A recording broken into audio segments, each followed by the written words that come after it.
चलो आपण line and plain हा चॅप्टर स्टडी करतोय। याच्यामध्ये जे काही एमसीक्यूज आहेत हे एमसीक्यूज आपण स्टडी करायला घेतलेत, भरपूर एमसीक्यू स्टडी करायला घेतलेत। शॉर्टकट मेथड आणि long length method. Long length method म्हणजे बोर्ड बेसिसवर बरेच क्वेश्चन आपल्याला सोडवावेच लागतात, जिथं शॉर्टकट नाही तिथं। चलो बघूया आपण किती क्वेश्चन्स आपल्या आतापर्यंत झालेले आहेत।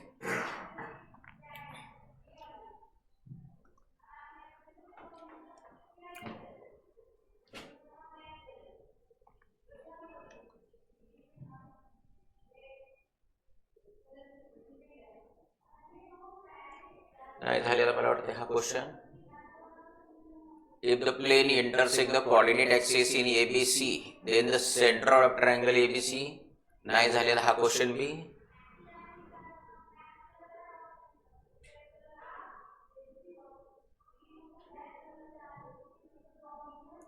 angle between the line and plane, sorry lines, हा बी नाही झालेला मला वाटतं क्वेश्चन।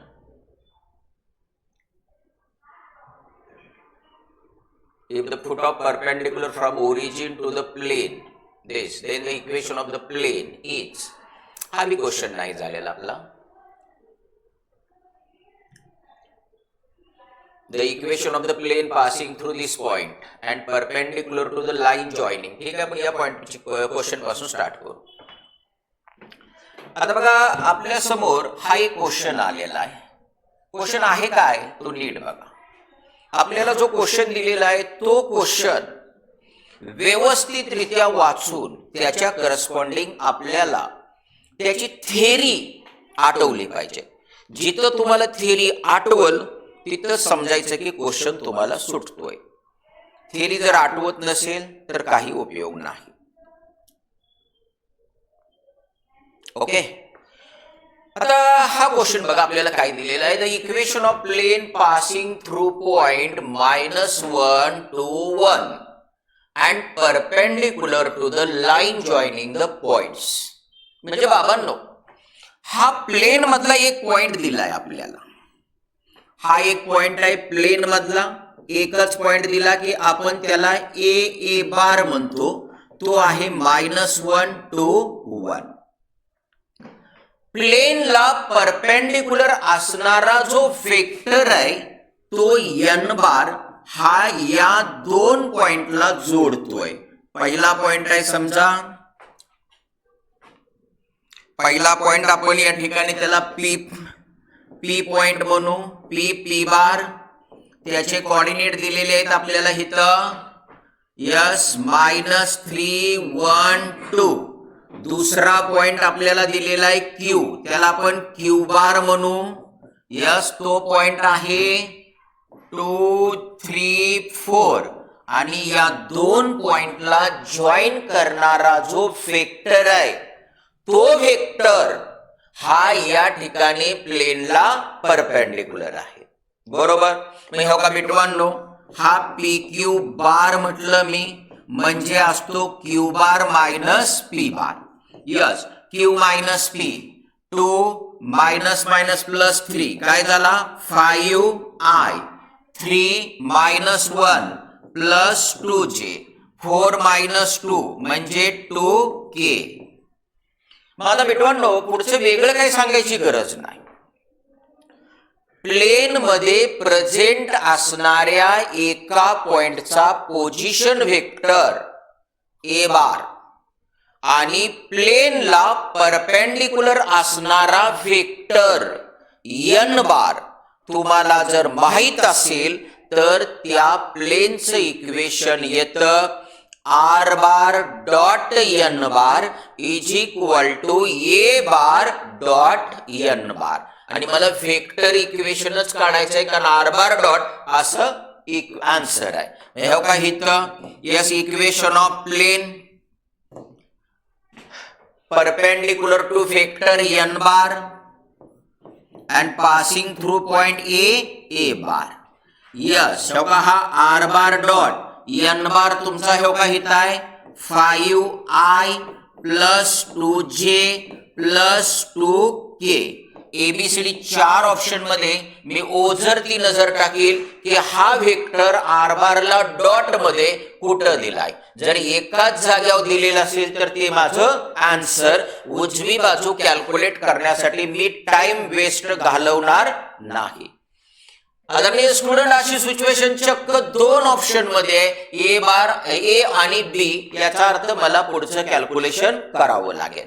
चला आता ए बार हा व्हेक्टर आहे बघा, yes minus I plus 2j plus K. आपल्याला काढायचा A bar dot N bar dot 5 into -1 -5. Next 2 into 2 plus 4, नंतर 2 इंटू 1 प्लस 2, म्हणजे 4 आणि 2 6 आणि हे 1. एबी त्या 2 ऑप्शन मध्ये जे 2 मार्क केले त्या 2 ऑप्शन मध्ये कोणता ऑप्शन उजव्या बाजूला 1 कंटेन करतोय? A option. म्हणजे हे आलं तुमचं आन्सर. समजलं? या क्वेश्चनची थीम एवढीच होती की प्लेन मध्ये प्रेझेंट असणाऱ्या एका पॉइंटचा पोझिशन व्हेक्टर ए बार आणि प्लेनला परपेंडिक्युलर असणारा व्हेक्टर एन बार जर माहित असेल तर त्या प्लेनचं इक्वेशन फाइंड करण्यासाठी आपण जो फॉर्म्युला यूज करतोय तो फॉर्म्युला आहे yes R bar dot N bar is equal to A bar dot N bar. आदरणीय स्टुडंट, तुमच्या समोर पुढचा क्वेश्चन आलेला आहे बघा. क्वेश्चन काय आहे? क्वेश्चन आहे if the foot of perpendicular from origin to the plane is 4, -2, -5, then the equation of the plane is. ABCD 4 option मध्ये जाऊन बघितलं तर आन्सर कार्टेशियन फॉर्म मध्ये. कशामध्ये? Cartesian form. ठीक आहे. आता हा जो क्वेश्चन आहे या क्वेश्चन मध्ये मजेची बात ये है बघा. मजेची बात काय ते सांगतो. हा ओरिजिन आहे O0 0 0 आणि इथून हा परपेंडिक्युलर ड्रॉ केला तर त्या परपेंडिक्युलरचा फुट हा ये घेतला मी 4 -2 -5. ओके. आता बघा या ठिकाणी ओरिजिन मधून प्लेनला जो परपेंडिक्युलर ड्रॉ केलाय त्या परपेंडिक्युलरचा हा फुट आहे. बरोबर. मग या फुटला आपण म्हणूया x1 y1 z1. Foot of the perpendicular lies in plane. Foot of the perpendicular lies in plane. म्हणजे प्लेन मधला एक पॉइंट तर तुम्हाला माहित झाला. आता प्लेनला परपेंडिक्युलर असणारा व्हेक्टर तुम्हाला काढायचा आहे. बरोबर. अरे बिटवांनो, हाच व्हेक्टर प्लेनला परपेंडिक्युलर आहे ना. म्हणजे कोण? हा OA बार म्हणजे सिंपली ए बार. याला आपण इथं एन बार म्हणू शकतो कारण एन बार म्हणजे काय? व्हेक्टर परपेंडिक्युलर टू प्लेन असं नोटेशन आहे आपलं. बरोबर. मग आता बघा बरं इथं position of A with respect to O. हा OA बार म्हणजेच एन बार आहे. कारण एन बार म्हणजे कोण असतो? Vector perpendicular to plane. प्लेनला परपेंडिक्युलर असणारा व्हेक्टर. ओके. मग आता बघा चला पुन्हा एकदा आपल्याला या ठिकाणी हा ए बार काय येणार? 4i -2j -5k. ओके.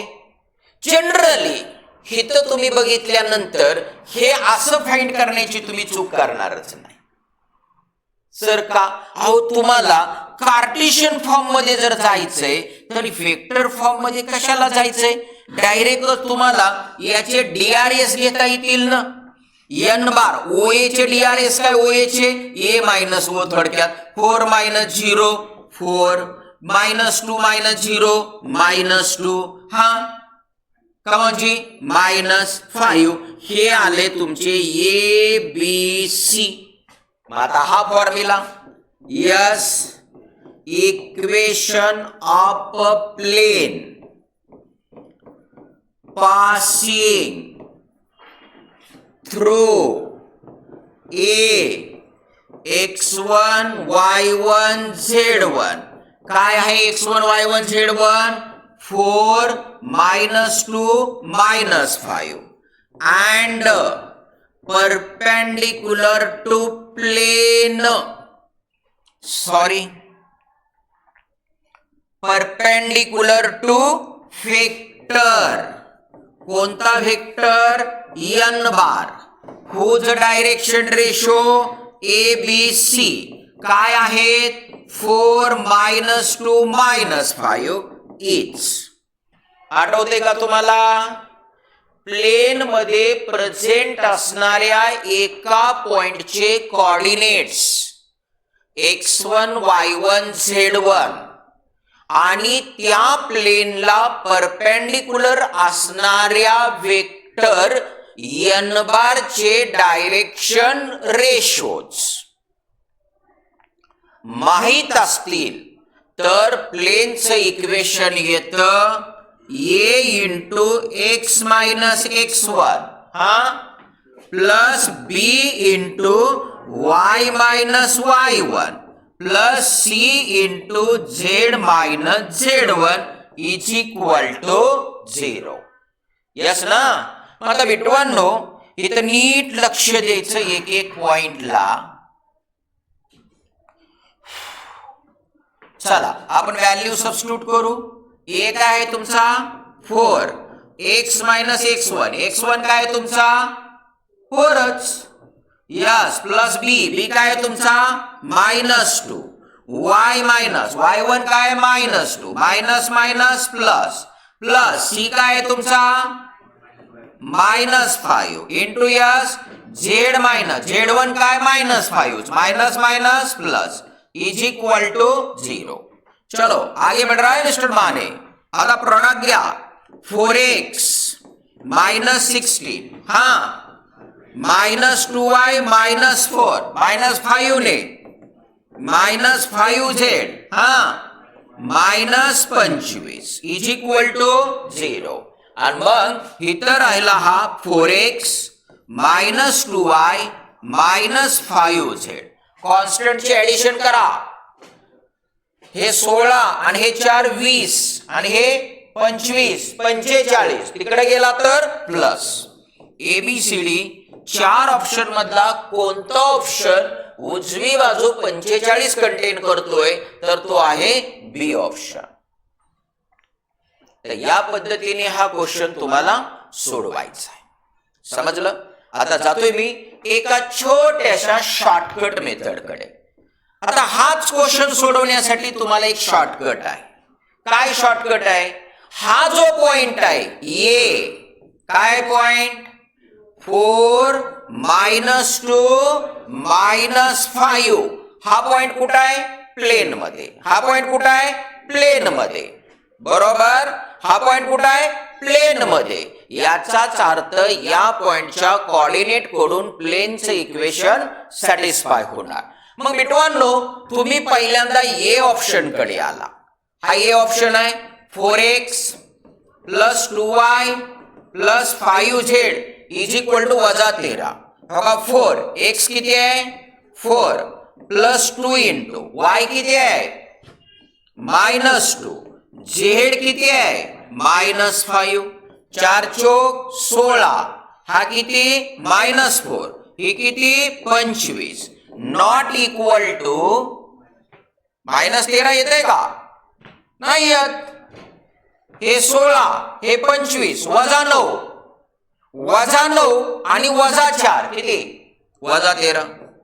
अरे बाप रे बाप शॉर्टकट फेल जा रही है का नाही. अरे हे सॅटिस्फाय होत आहे. याचा अर्थ यालाच आन्सर म्हणायचं का नाही म्हणायचं. आता दुसरा पॉइंट सॅटिस्फाय होत आहे पण त्याच वेळेस डायरेक्शन रेशो प्लेनला परपेंडिक्युलर असणाऱ्या वेक्टरचे डायरेक्शन रेशो तर तुम्ही काढलेले असणारच ना. हे काय हे XYZ चे कोएफिशियंट म्हणजेच एबीसी असतो ना. मग 4 -2 -5 आहे का इथं 4 -2 -5 आहे का इथं नाही. याचाच अर्थ हे आन्सर नाही. मग सेम तसंच बी ऑप्शनला जा. बी ऑप्शन मध्ये तुम्ही या ठिकाणी या पॉइंटचे कोऑर्डिनेट टाका. या ठिकाणी 100% 45 येईल आणि हा 45 आल्यानंतर दुसरा चेक आपला फिक्स आहे. काय काय एक्स वाय झेड चे कोएफिशियंट म्हणजे त्या प्लेनला परपेंडिक्युलर असणाऱ्या वेक्टरचे डायरेक्शन रेशो. समजलं? तर या पद्धतीने चेक केलं तर तुम्हाला एवढं कॅल्क्युलेशन करायची गरज पडणार नाही. हे कळलंय तुम्हाला का सुटसुटीत मांडून देऊ? समजलंय नक्की? ओके. याचा अर्थ जो मी कोण व्हिडिओ बघेल त्याला कळेलच.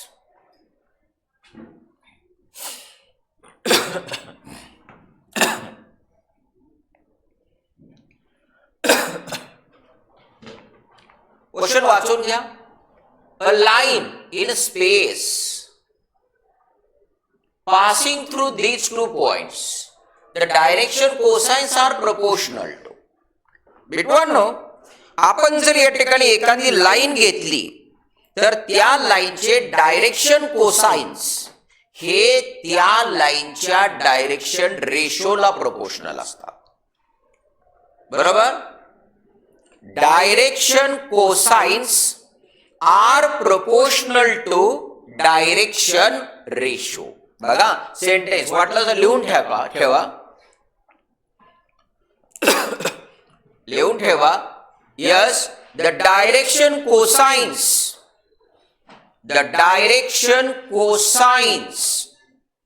Of every line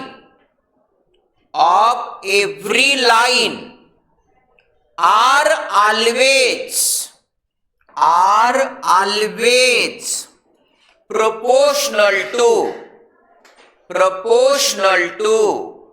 its direction ratios. माता बाबांनो, हे 2 पॉइंट जे तुम्हाला दिलेत, पहिल्याला x1 म्हणू, ए म्हणू,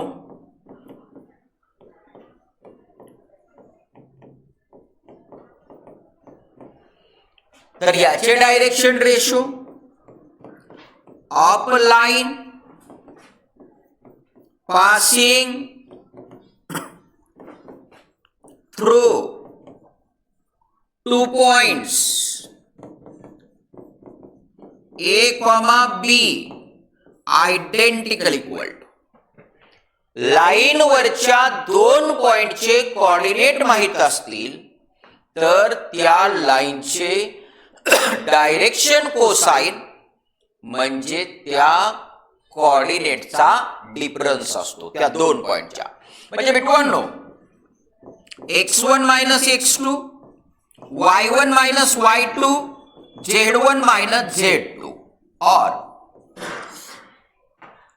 x कोऑर्डिनेटचा डिफरन्स, y कोऑर्डिनेटचा डिफरन्स, z कोऑर्डिनेटचा डिफरन्स. दुसरा yes, x2 - x1, y2 - y1, z2 - z1. काय नाही, याच्यातून हा सबट्रॅक्ट केलाय. कसं आहे जा, ए पॉइंटच्या कोऑर्डिनेट मधून बी पॉइंटचे कोऑर्डिनेट सबट्रॅक्ट करा, नाहीतर बी पॉइंटच्या कोऑर्डिनेट मधून ए पॉइंटचे कोऑर्डिनेट सबट्रॅक्ट करा. आहे का तुमच्यापाशी इथं आन्सर?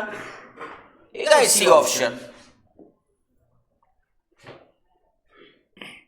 प्रत्येक वर्गामध्ये, प्रत्येक कॉलेजमध्ये हे नाही शिकवलं जात, हे शिकवलं जात. काय म्हणतात? ए आणि बी मधून पास होणारे. जसं ए बी या वेक्टरचे डायरेक्शन रेशो काढताना तुम्ही काय करता? बी मायनस ए करता का नाही? तसं प्रत्येक कॉलेज मधला मास्टर बी तेच करतो. बी पॉइंटच्या कोऑर्डिनेट मधून ए पॉइंटचे कोऑर्डिनेट सबट्रॅक्ट करून हे देऊन टाकतो. कळते का? आणि मग पोरगा विचार करतो आणि x2 - x1 पाहिजे, पण इथं ते x1 - x2 दिले, याचा अर्थ ह्याच्यात ऑप्शनच नाही. कळलं? कळते का? मी काय सांगितलं? लाईन वरचे 2 पॉइंट माहित असतील तर त्या 2 पॉइंटच्या करस्पॉन्डिंग कोऑर्डिनेटचा डिफरन्स म्हणजे डायरेक्शन रेशो असतात. कळलं? मग ए पॉइंटच्या कोऑर्डिनेट मधून बी पॉइंटचे कोऑर्डिनेट सबट्रॅक्ट करा, ना तर बी मधून ए चे सबट्रॅक्ट करा, कसंही गेलं तरी चालेल। चलो आगे बढ़ेंगे। हा क्वेश्चन, आता असा क्वेश्चन ज्यावेळेस एक्झाम मध्ये दिला जातो त्यावेळेस मुलगा गोंधळून जातो। गोंधळून का जातो तर त्यांनी म्हटले the angle between the lines. आता लाईन्स देताना त्यांनी शहाणपणा काय केलाय, एक लाईन दिली वेक्टर पॅरामेट्रिक फॉर्म मध्ये, द्याय ना का, आपण हुशार आहोतच ना, एस आय मायनस जे प्लस के, आणि दुसरी लाईन जी दिली ती कार्टेशियन फॉर्म मध्ये दिली।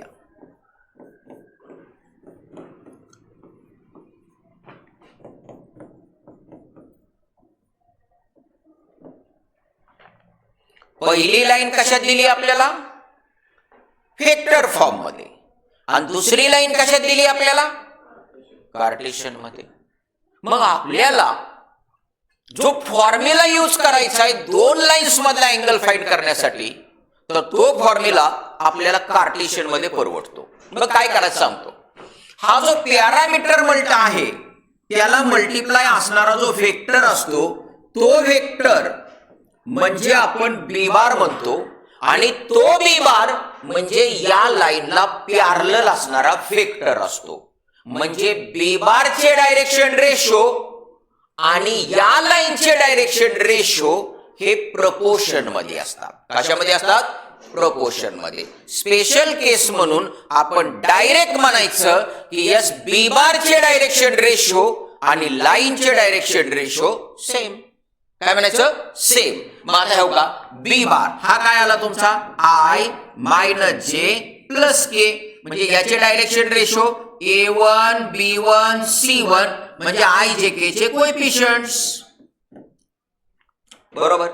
आणि हा कार्टेशियन फॉर्म मध्ये जो दिलाय याच्या डिनॉमिनेटरला जे असतात ते असतात direction ratios of vector parallel to this line. त्याच लाईनला पॅरलल असणाऱ्या वेक्टरचे डायरेक्शन रेशो। स्पेशल केस म्हणून काय म्हणणार, ते डायरेक्शन रेशो कोणाचे, लाईनचे। मग आपल्याला या लाईनचे डायरेक्शन रेशो 132 मिळाले।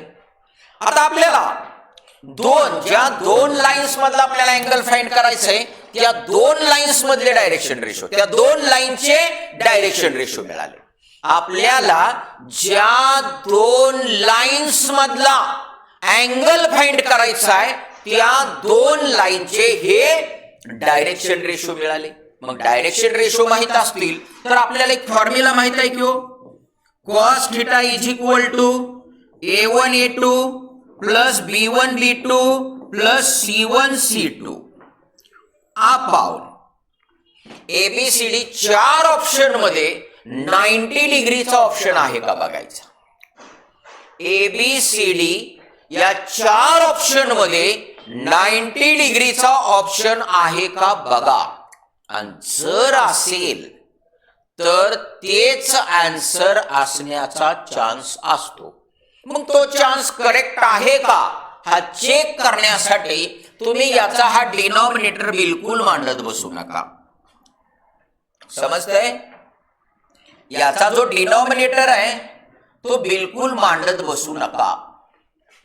डायरेक्ट मी तुम्हाला असं सांगेल की हा जो न्यूमरेटर आहे याला आधी कॅल्क्युलेट करा, न्यूमरेटरला आधी कॅल्क्युलेट करा, आणि जर न्यूमरेटर 0 आला तर तुम्ही म्हणताय की cos थीटा 0 आहे, म्हणजे थीटा किती 90, तर cos ऑफ 90 काय असतो 0। मग आता बघा बर, हा डिनॉमिनेटर सध्या राहू द्या मांडायचा, हा यस 1 into 1 प्लस हा -1 इंटू हा 3 प्लस हा 1 into 2, बघा बरं इथं 1 -3 प्लस 2 0, याचाच अर्थ थीटाला 90 डिग्री म्हणजेच रेडियन मध्ये π/2। समजलं सर। जर A1 आमचा हा result A1 A2 B1 B2 C1 C2 यांची ऍडिशन जर 0 नाही आली तर जी काय आली ती आली, हे का नाही? काय करायचं मग ह्याचा डिनॉमिनेटर सिम्प्लिफाय करायचा. डिनॉमिनेटर माहित आहे की तुम्हाला, हे काय हा डिनॉमिनेटर असतो.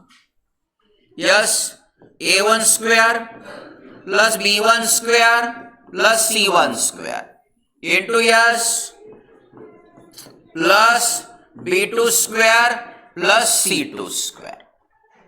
कळलं? ओके, चलो आगे बढ़ेंगे. हा क्वेश्चन बघा तुम्हाला काय दिलाय. Equation of the line passing through the point and perpendicular to the lines. Yes, x minus 1 upon 1 is equal to y minus 2 upon 2 is equal to z minus 3 upon 3 and r bar is equal to lambda into minus 3i plus 2j plus 5k is. वाचून झाला question. आता मित्रांनो, हा question वाचल्यानंतर आपल्या मनामध्ये येणाऱ्या गोष्टी हो का, ज्या लाईनचं इक्वेशन काढायचंय त्या लाईनवरचा एक पॉइंट दिलाय आपल्याला. ठीक आहे, x1 y1 z1 काय आहे 1 2 3. बर, हे वेक्टर फॉर्म मध्ये इक्वेशन आहे. आता ए पॉइंटचा पोझिशन वेक्टर मांडून टाकू. आय्या प्लस 2j प्लस 3k आणि लाईन वरचा एक पॉइंट आणि त्या लाईनला पॅरलल असणारा वेक्टर बी बार माहित असेल तर त्या लाईनचं इक्वेशन हे येतं ना मित्रांनो, ए बार प्लस लॅम्बडा बी बार. थोडस गोलमालला जागा ठेवूया. ए बार म्हणजे हा एबीसीडी 4 ऑप्शन मधल्या कोणत्या ऑप्शन मध्ये दिसतोय ते आपलं आन्सर. अरे वा वा वा, सगळीकडेच हाय. इधर आहे इधर आहे इधर आहे इधर आहे. कळलं का? म्हणजे या ठिकाणी क्वेश्चनचा आन्सर चेक करायला जो आपण गोलमाल करणार होतो हा गोलमाल त्यांनी कापून टाकला आहे का नाही? ठीक आहे, काय हरकत नाही. आता आपल्याला दिलेल्या पुढच्या कंडिशनला जाऊ. हे बघा, ही लाईन दिली आपल्याला. या लाईनचे इक्वेशन प्रॉपर फॉर्म मध्ये एक्स वाय झेड चे कोएफिशियंट +1 +1 +1 म्हणजे प्रॉपर फॉर्म. मग हा जो डिनॉमिनेटरला आहे यस त्याला a1 b1 c1 याला म्हणतो आपण डायरेक्शन रेशोज ऑफ लाईन. काय म्हणतो? Direction ratios of first line. पहिल्या लाईनचे हे डायरेक्शन रेशो. ओके, स्पेशल केस मध्ये जनरली डिनॉमिनेटरला असणारे जे हे नंबर्स आहेत 1 2 3 यांना आपण म्हणतो direction ratio of vector parallel to line. लाईनला पॅरलल असणाऱ्या वेक्टरचे डायरेक्शन रेशो. स्पेशल केस मध्ये काय, पॅरलल असणाऱ्या दोन्ही लाईनचे डायरेक्शन रेशो सेम. प्रोपोर्शनचा विचार करतो आपण. कळलं का? म्हणून मी तसं लिहिलंय a1 b1 c1 म्हणजे 1 2 3 direction ratios of first line. Okay, आगे बढ़ेंगे. आता ही दुसरी लाईन जी दिली या लाईनच्या इक्वेशन मध्ये पॅरामीटरला मल्टिप्लिकेशन मध्ये जो वेक्टर असतो तो वेक्टर त्या लाईनला काय असतो? पॅरलल. पॅरामीटर लॅम्बडाला मल्टिप्लाय असणारा वेक्टर हा त्या लाईनला पॅरलल असणारा वेक्टर असतो. बरोबर बरोबर. मग त्या वेक्टरचे डायरेक्शन रेशो म्हणजेच लाईनचे डायरेक्शन रेशो. मग मित्रांनो, हा a2 b2 c2 म्हणजे आलं -3 2 5. हे आहेत direction ratios of second line. या दुसऱ्या लाईनचे डायरेक्शन रेशो. ठीक आहे, हे आय जे के चे कोएफिशियंट ज्याचं थेरीवर कमांड त्याला असं फास्ट सोडवता येणार. कळलं? आता बघा मज्जा. मिस्टर माने काय करते त्याच्यावर लक्ष द्या. आता हे दोन डायरेक्शन रेशो तुमच्या ह्या दोन लाईनचे, ही एक लाईन आणि ही दुसरी लाईन. बरोबर. आता तुमची जी रिक्वायर्ड लाईन येणार आहे ती लाईन या दोन लाईनला कशी आहे? परपेंडिक्युलर. अरे इधर पडो ना यार, परपेंडिक्युलर. ज्या लाईनचं तुम्हाला इक्वेशन फाइंड करायचंय ती लाईन या दोन लाईन्सला काय? परपेंडिक्युलर. म्हणजे ती समजा अशी आली, ती म्हणजे कोण? लाईन. ही रिक्वायर्ड लाईन ना आपली, रिक्वायर्ड लाईन. हिच्यावर एक पॉइंट आहे ये. आता या दोन, आता इथं या ठिकाणी यस, ही जी या ठिकाणी एक लाईन आहे, ही दुसरी लाईन आहे, यांचे डायरेक्शन रेशो आपल्याला माहित आहे. बरोबर, माहित आहे. मग या दोघांचा क्रॉस प्रोडक्ट घेतला आपण. काय घेतला? Cross product. हो, म्हणून चला ही या ठिकाणी हा जो वेक्टर आहे तो B1 बार आहे, हा वेक्टर आहे तो B2 बार आहे, हा समजा B1 बार, हा समजा B2 बार. प्लेन मध्ये प्रेझेंट असणाऱ्या दोन वेक्टरचा क्रॉस प्रोडक्ट घेतल्यानंतर मिळणारा जो वेक्टर असतो तो वेक्टर असतो परपेंडिक्युलर टू ओरिजिनल प्लेन. म्हणजे B1 आणि B2 हे ज्या प्लेन मध्ये आहेत त्या प्लेनला परपेंडिक्युलर येतो. म्हणजे मित्रांनो हा वेक्टर आला का नाही तुमचा B1 बार क्रॉस B2 बार, या प्लेनला परपेंडिक्युलर. म्हणजेच हा वेक्टर पॅरलल कुणाला झाला? रिक्वायर्ड लाईनला. याचाच अर्थ याने कुणाचा रोल केला? B बारचा. कळलं का? मग आता आपण पुढे सरकूया थोडस. कॅल्क्युलेशन शिवाय गत्यंतर नाही. शॉर्टकट मेथडला याच्या जागाच नाही. आता बघा आपल्याला इथं क्रॉस प्रोडक्ट काढायचा आहे. B bar is equal to B1 bar cross B2 bar is equal to determinant IJK. B1 बारचे डायरेक्शन रेशो 1 2 3, B2 चे -3 to 5. आगे बढ़ रहा है मिस्टर माने. 5 दूने 10 वजा 6 -j इंटू 5 1 5 प्लस 9 पुढं k इंटू 2 अधिक 6. म्हणजेच मित्रांनो हे आलं 4i, हा -14j आणि हा आहे प्लस 8k. बरोबर.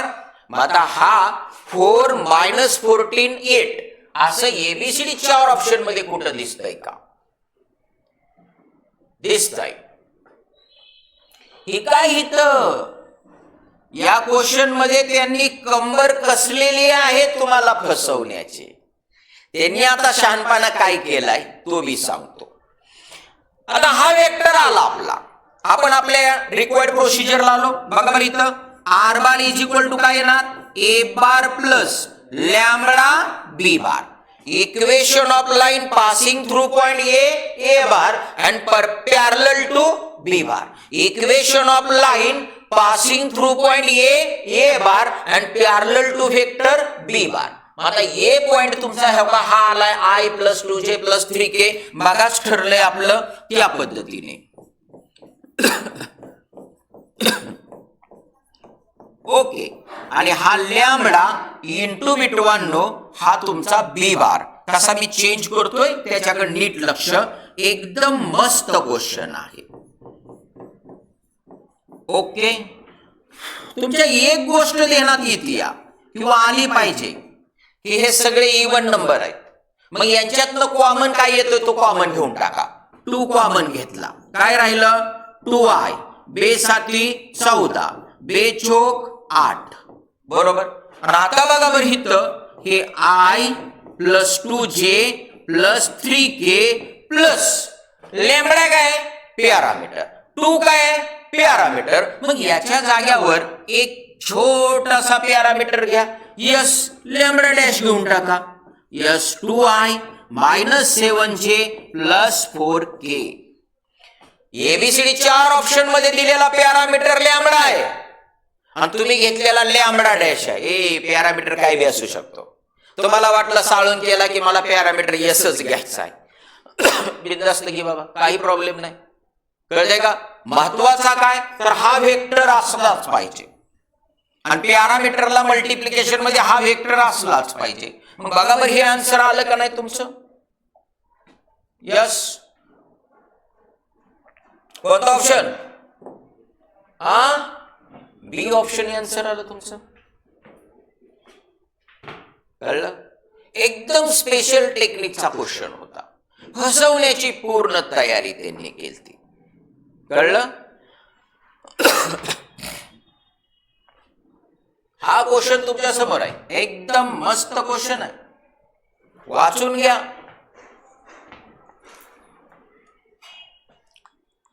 काय दिलंय ते बघा.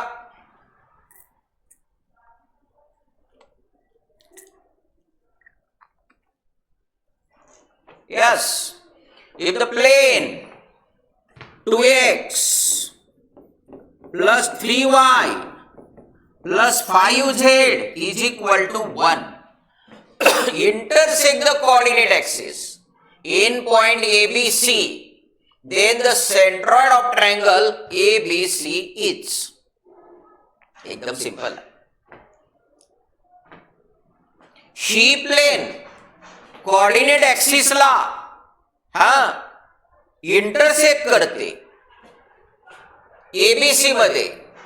तर या ठिकाणी ट्रायंगल एबीसीचा सेंट्रॉइड काढायचा आहे. एक आपण मेथड डेव्हलप करू आणि नंतर मिटवांनो आपण हा क्वेश्चन सोडू.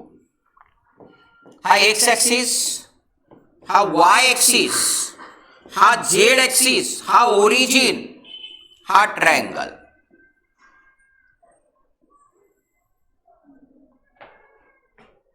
हे प्लेन आहे समजा. ax plus by plus cz is equal to d. Okay. आता या ठिकाणी ही प्लेन एक्स ऍक्सिसला ज्या पॉइंट मध्ये इंटरसेक्ट करते तो पॉइंट x1 0 0. कारण एक्स ऍक्सिसचे इक्वेशन काय असतं? y is equal to z is equal to 0. म्हणजे एक्स ऍक्सिस वरच्या प्रत्येक पॉइंटचा y आणि z कोऑर्डिनेट 0. एवढं कळलं ना? ओके. आगे बढेगा मिस्टर माने. मग आता बी पॉइंटचे कोऑर्डिनेट तुम्हाला कळले. हा बी काय येणार? y ऍक्सिस वर आहे 0. हा y2 असणार, z0 राहणार. z ऍक्सिस वर समजा c पॉइंट आहे. मग z ऍक्सिसचे इक्वेशन काय? x is equal to y is equal to 0. म्हणजे इथं तावरे 0 0 हा z3. बरोबर. आता ही प्लेन ज्या पॉइंट मध्ये एक्स ऍक्सिसला इंटरसेक्ट करते त्या पॉइंटचा yz काय असणार? 0. मग आता बघा बरं इथं yes for a point y आणि z इज इक्वल टू 0 टाकायचं. 0 0 काय राहिलं? ax is equal to d. म्हणजे x इज इक्वल टू आला d बाय a. म्हणजे मित्रांनो पुढे कॅल्क्युलेशनची गरज नाही. काय केलंय? एक्स कोऑर्डिनेट काढण्यासाठी प्लेनच्या उजव्या बाजूचा कॉन्स्टंट भागिले एक्स चा कोएफिशियंट. इथं डायरेक्ट मांडू. हा 0 y काढायचा आहे. याचा अर्थ d अपॉन y चा कोएफिशियंट येणार d बाय b 0. c साठी 0 0. z काढायचा आहे z. xy 0 z काय येणार? d by c. बरोबर. आणि मग ट्रायंगल एबीसी चा सेंट्रॉइड.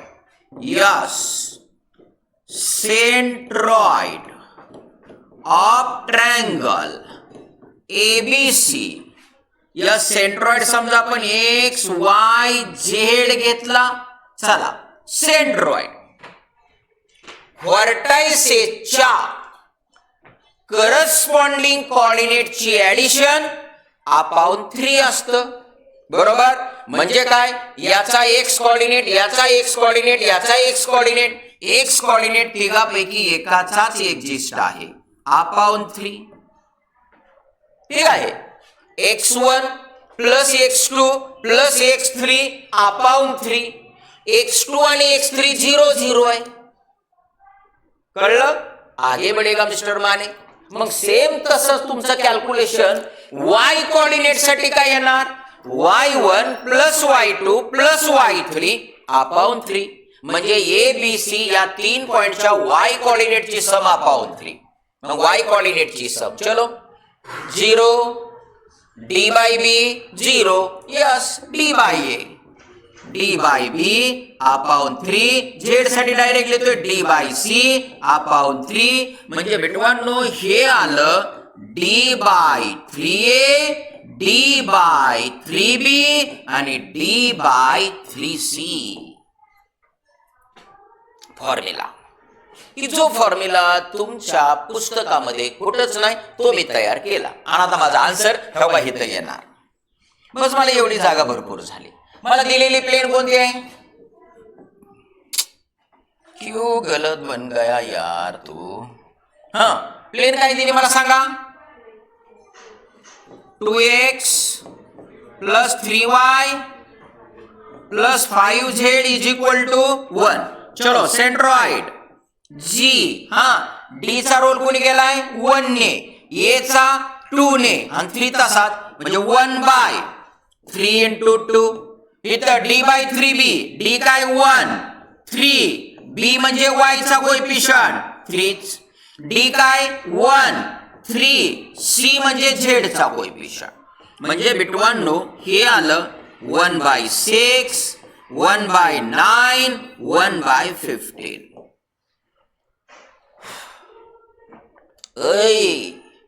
हे एवढं सोपं गेलं याच्यासाठी हा फॉर्म्युला महत्वाचा.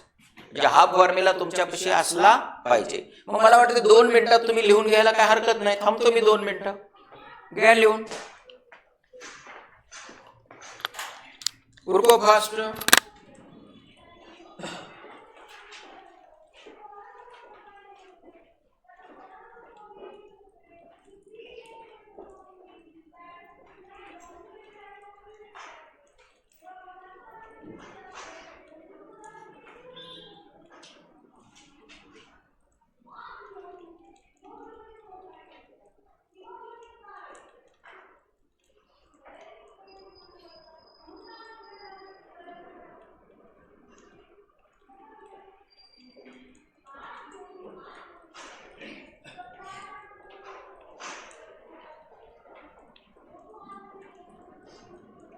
झाले सगळ्यांचं? एकदम सिंपल आहे. फक्त डोकं लावायचंय. जो व्यवस्थितरित्या बघतोय लिहितोय त्याला 100% येणार आहे. वेळ अजून मी तुमच्या हातात आहे, गेलेली नाही.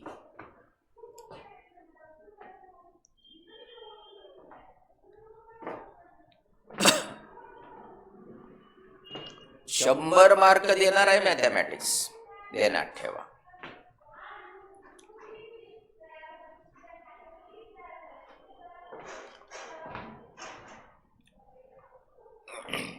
हा क्वेश्चन बघा तुम्हाला काय म्हणतोय.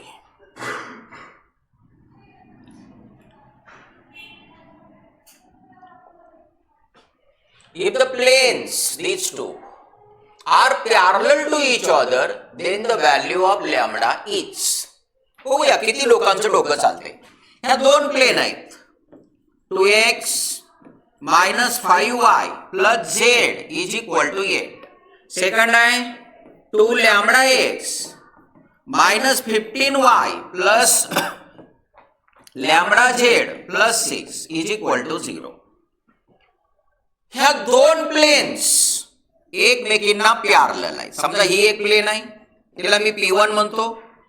हिला पॅरलल ही दुसरी प्लेन आहे, हिला मी P2 म्हणतो. Okay, these 2 planes are parallel to each other.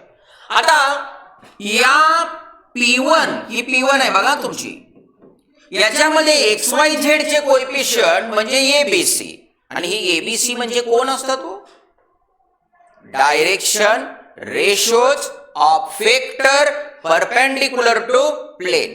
प्लेनला परपेंडिक्युलर असणाऱ्या वेक्टरचे डायरेक्शन रेशोज. म्हणजे मित्रांनो हा बघा, या प्लेनला परपेंडिक्युलर असणारा हा वेक्टर मी मांडला, याला मी म्हटलं n1 बार आणि याचे direction ratio a1 b1 c1. ठीक आहे. 2 - 5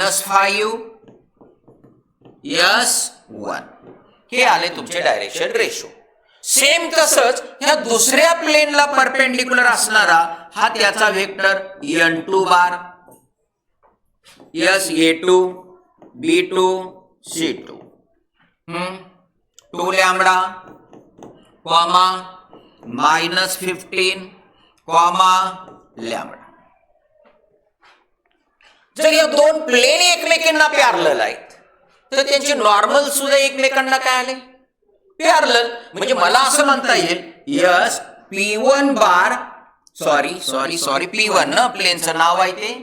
यस इथं if first plane parallel to second plane then their normals n1 bar parallel n2 बार.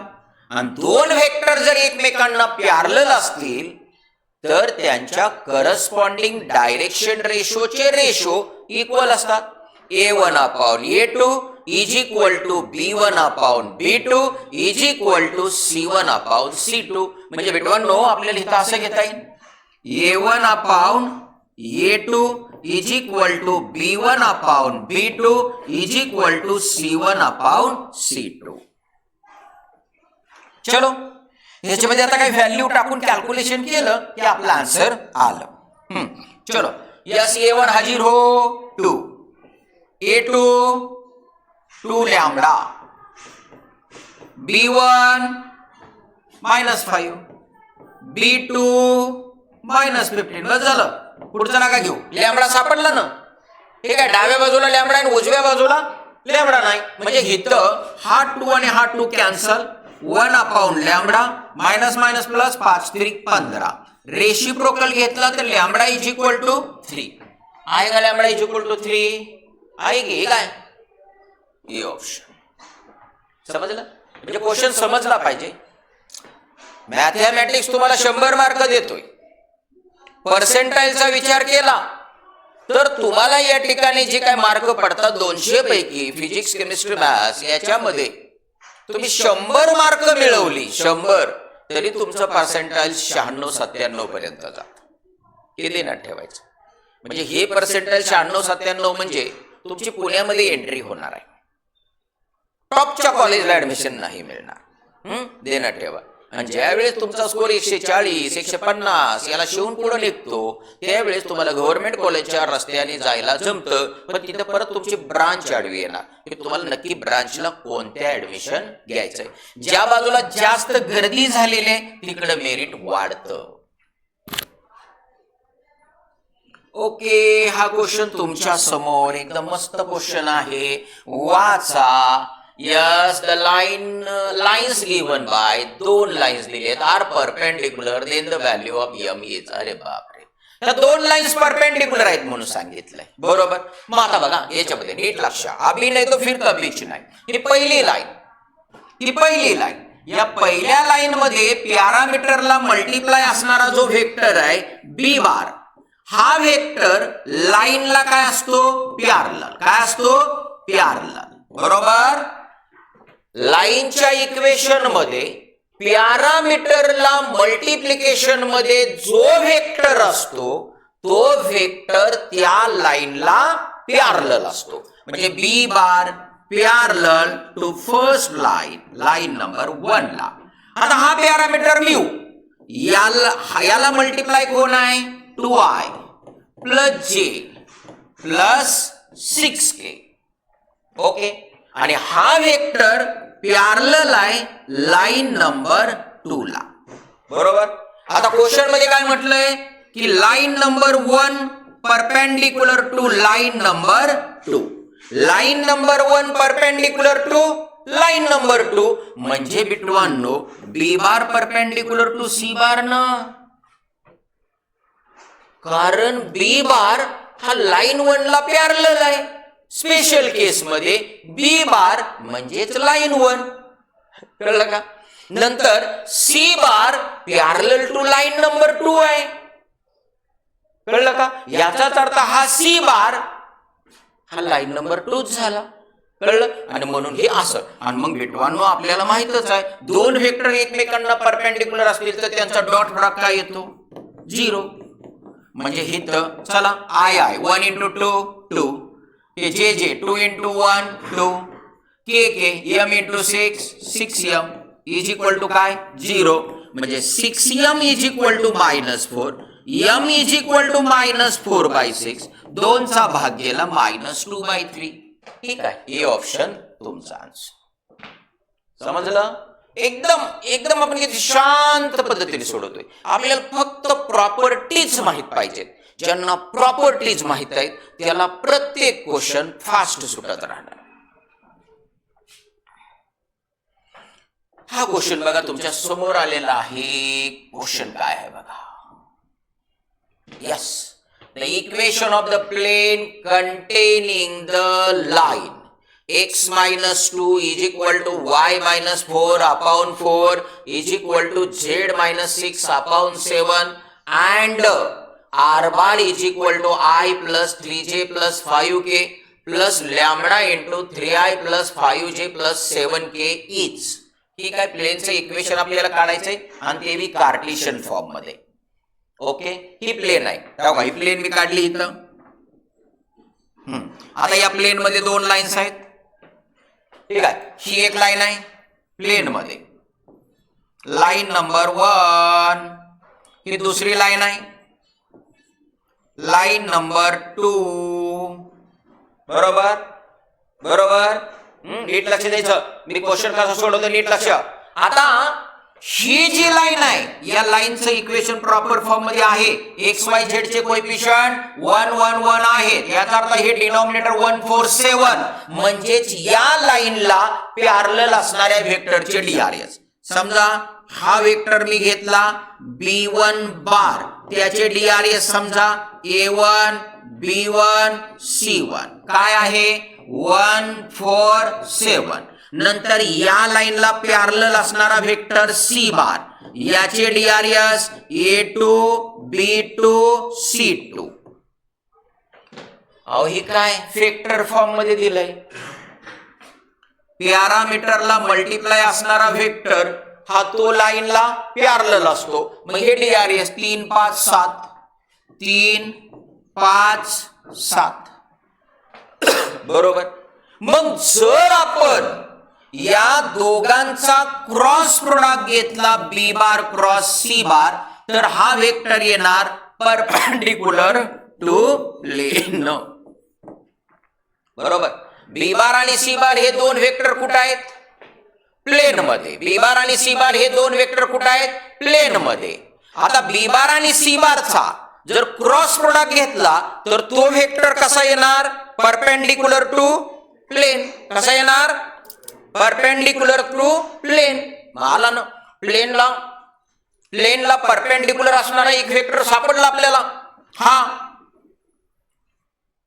यालाच आपण एन बार म्हणणार बरोबर तर आपली थीम काय आहे प्लेन मध्ये प्रेझेंट असणाऱ्या एका पॉइंटचा पोझिशन वेक्टर किंवा एक पॉइंट आणि त्या प्लेनला परपेंडिक्युलर असणारा वेक्टर माहित असेल तर प्लेनचं इक्वेशन आपलं निघतं बरोबर आता याच्यामध्ये आणखीन एक गोलमाल आहे बरं का सर गोलमाल काय सांगतो ही जी पहिली लाईन आहे या लाईन वर असणारा हा पॉइंट आहे समजा ए पॉइंट ठीक आहे हा 2 4 6 ऍक्च्युअली लाईनचं इक्वेशन असं असतं ना x minus x1 upon a1 is equal to y minus y1 upon b1 is equal to z minus z1 upon c1 याच्यात x1 y1 z1 म्हणजे त्या लाईनवर असणाऱ्या पॉइंटचे कोऑर्डिनेट माझा बघा हा पॉइंट आपल्याला मिळाला ओके हा बी पॉइंट या लाईन वरचा हा पॉइंट ना ही दुसरी लाईन या दुसऱ्या लाईन वरच्या पॉइंटचा हा पोझिशन वेक्टर म्हणजे 1 3 5 याला बी पॉइंट म्हणतो 1 3 5 ओके मला मित्रांनो क्वेश्चन सॉल्व करत असताना तुम्हाला जी मेथड सोपी वाटेल त्या मेथडने तुम्ही जायचंय जी मेथड तुम्हाला सोपी वाटेल त्या मेथडने तुम्ही जाऊ शकता म्हणजे सर इथं बऱ्याच मेथड येणार आहेत का? हो. याच्यामध्ये हे 3 व्हेक्टर कोप्लेनरची मेथड येऊ शकते. बी बार, 2 मिनिटं, याचं नामकरण चुकलंय. याला आपण बी बारच म्हटलंय फक्त. या ठिकाणी बी बार, हा सी बार आणि हा व्हेक्टर ए बी बार, हे 3 व्हेक्टर कोप्लेनर येतात. काय येतात? कोप्लेनर येतात. मग आपला जो बॉक्स प्रोडक्टचा जी मेथड आहे त्या मेथडने सुद्धा आपल्याला जाता येईल. समजतंय का? कळतंय का? दुसरा पॉइंट आपल्याला हा बी आहे. आता मी दुसरा पॉइंट घेतो कारण मला तो सोपा वाटतोय. त्या पद्धतीने मी जायचं ठरवलंय. हा फॉर्म बघा. Yes equation of plane passing through one point A bar and perpendicular to n bar is equal to B bar cross C bar is yes R bar. perpendicular कोण आहे? B bar cross C bar. पण मित्रांनो आपल्याला Cartesian equation पाहिजे आहे का नाही? आणू आपण कार्टेशियन, काय प्रॉब्लेम नाही. इज इक्वल टू हा A bar dot B bar cross C bar. बरोबर? यस. आता तुम्हाला हा बी बार क्रॉस सी बार काढावा लागेल. काढावाच लागेल. मग आता बी बार क्रॉस सी बार साठी तुम्ही कॅल्क्युलेशनला सुरुवात करा. चलो आगे बढ़ेंगे. शॉर्टकट आहे, सांगणार आहे शॉर्टकट, पण ऍक्च्युअल मेथड मध्ये चला आधी. चलो B bar cross C bar first. Yes I J K. B bar चे आय जे के चे कोएफिशिएंट हा बी बार 147, सी बार हा 357. चलो हा आय 4 7 28, 5 7 35, मायनस जे 7 1 7 आणि 7 3 21 प्लस के 5 1 5 आणि 3 4 12. म्हणजे मित्रांनो हा किती? -7i.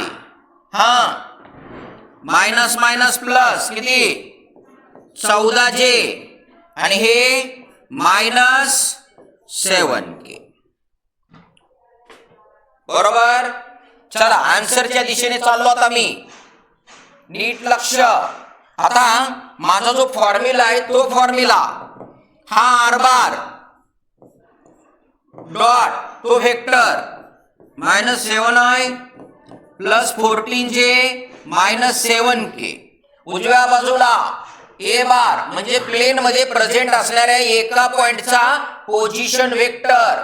प्लेन मधला एक पॉइंट, हा ए घ्या 2 4 6. काय? 2 4 6 2 4 6. हा dot -7i plus 14j -7k. आणि मग बाबांनो आर बार ला आपण घेतो xi plus yj plus zk. आणि दोन वेक्टरचा डॉट म्हणजे काय? i j j k k कोएफिशिएंटच्या प्रोडक्टची ऍडिशन. बघा हा -7 याचा i कोण? x. हा प्लस 14 जे कोण असणार आहे? y. आर बार मधला काय म्हणू? नक्की का? ओके. हा पुढं -7z आणि हा डॉट घ्या बेस हाती 14.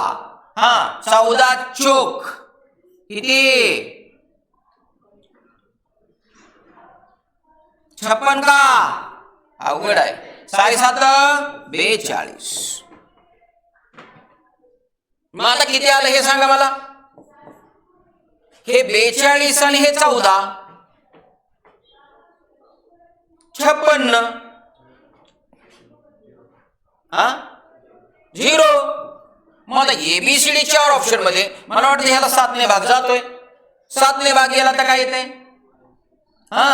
-x + 2y = 0. आता एबीसीडी 4 ऑप्शन मध्ये जाऊन बघा बरं आन्सर येते का? x -x नाही, x सगळे पॉझिटिव्ह दिले त्यांनी. मग एक काम करू आपण याला मायनसने मल्टिप्लाय करू.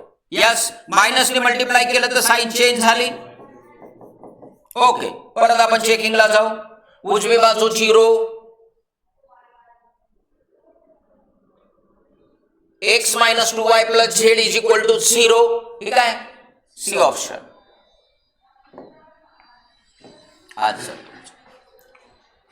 बरोबर. सर सर सर सर आम्ही तुमच्या ऍक्च्युअल कन्सेप्टवर विश्वास ठेवलेला आहे आणि आम्ही तुमच्याकडे लक्ष दिलेलं आहे, पण आम्हाला सर शॉर्टकट मेथड हवी आहे. यस, काय नाही, 100% देणार shortcut method. Yes, shortcut method हाजिर हो. ये शॉर्टकट मेथड. चलो चलो चलो चलो चलो, नीचे आओ. हे शॉर्टकट मेथडला सुरुवात. आता मला सांगा, हे दोन्ही पॉइंट कुठे आहेत? तो प्लेन मध्ये आहेत का नाही? जर हे दोन्ही पॉइंट प्लेन मध्ये आहेत तर ह्या दोन्ही पॉइंटने सॅटिस्फाय होणार इक्वेशन प्लेनचं. बरोबर. मग याच्यामध्ये या ठिकाणी यस, हे दोन पॉइंट कोणते आहेत? ए पॉइंट हाजीर हो 2 4 6. दुसरा पॉइंट बी हाजीर हो 1 3 5. ये ऑप्शन हाजीर हो 3x - 2y + z. चलो मिस्टर माने, चलो ये पॉइंट. 3 दूने 6, 4 दूने 8, 6. यस, किती आलंय? 4. 6 12 - 8 किती? 4. अय्या, हे आन्सर असण्याचा चान्स आहे. चलो दुसऱ्या पॉइंटला घेऊया. Yes, 3x - 2y + z दोन्हीने satisfy पाहिजे. 3 1 3, 3 दूने 6, हे 5 1 5, 5 3 8, 8 - 6 2, नॉट इक्वल टू 4. याचा अर्थ हे आन्सर नाही. क्लिअर? दोन्हीच्या दोन्ही पॉइंटने सॅटिस्फाय झालं पाहिजे. कळतंय? मग आता परत तुम्ही या ठिकाणी याच्याकडे येणार. हे तर आन्सर आपण काढलेलंच आहे. मग आता या ठिकाणी याच्यामध्ये पॉइंट टाकला तर 10 येणारच नाहीये. आलं तर काय येणार आहे? 0. म्हणजे हे बी आन्सर नसणार आहे. आणि तुमचा जो चेकिंगचा पार्ट आहे त्या पार्ट नुसार हे सी ऑप्शन तुम्हाला आन्सर मिळतोय. एवढं मोठं कॅल्क्युलेशन करायची गरज नाही. म्हणजे आदरणीय स्टुडंट, कोणता बी चॅप्टर असू द्या जॉमेट्रीचा, हा पॉइंट फिक्स. एखादा पॉइंट त्या लोकसवर लाईज होत असेल तर त्या पॉइंटच्या कोऑर्डिनेट कडून त्या लोकसचं इक्वेशन सॅटिस्फाय होतं. हा पॉइंट आपण डोक्यात ठेवला पाहिजे. समजलं? आणि याच्यावर शॉर्टकट आपली कव्हर होते. ओके.